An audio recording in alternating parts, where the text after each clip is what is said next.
震度2、父島近海、マグニチュード 4.4、最大震緊急度地震2、速報、マグニチュード 4.6、最大震度3、マグニチュード 5.2、震度4、マグニチュード 4.9、マグニチュード 5.1、最大震度4、マグニチュード 5.6、第9報受信。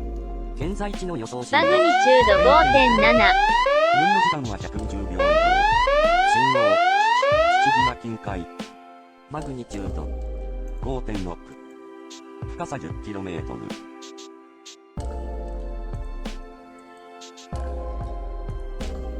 第11報受信。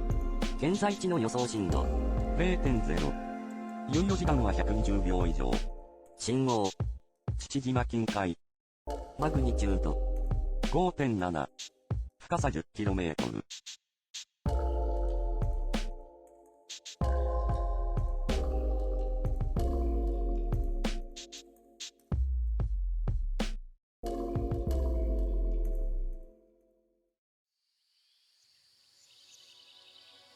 震度0未満、八丈島。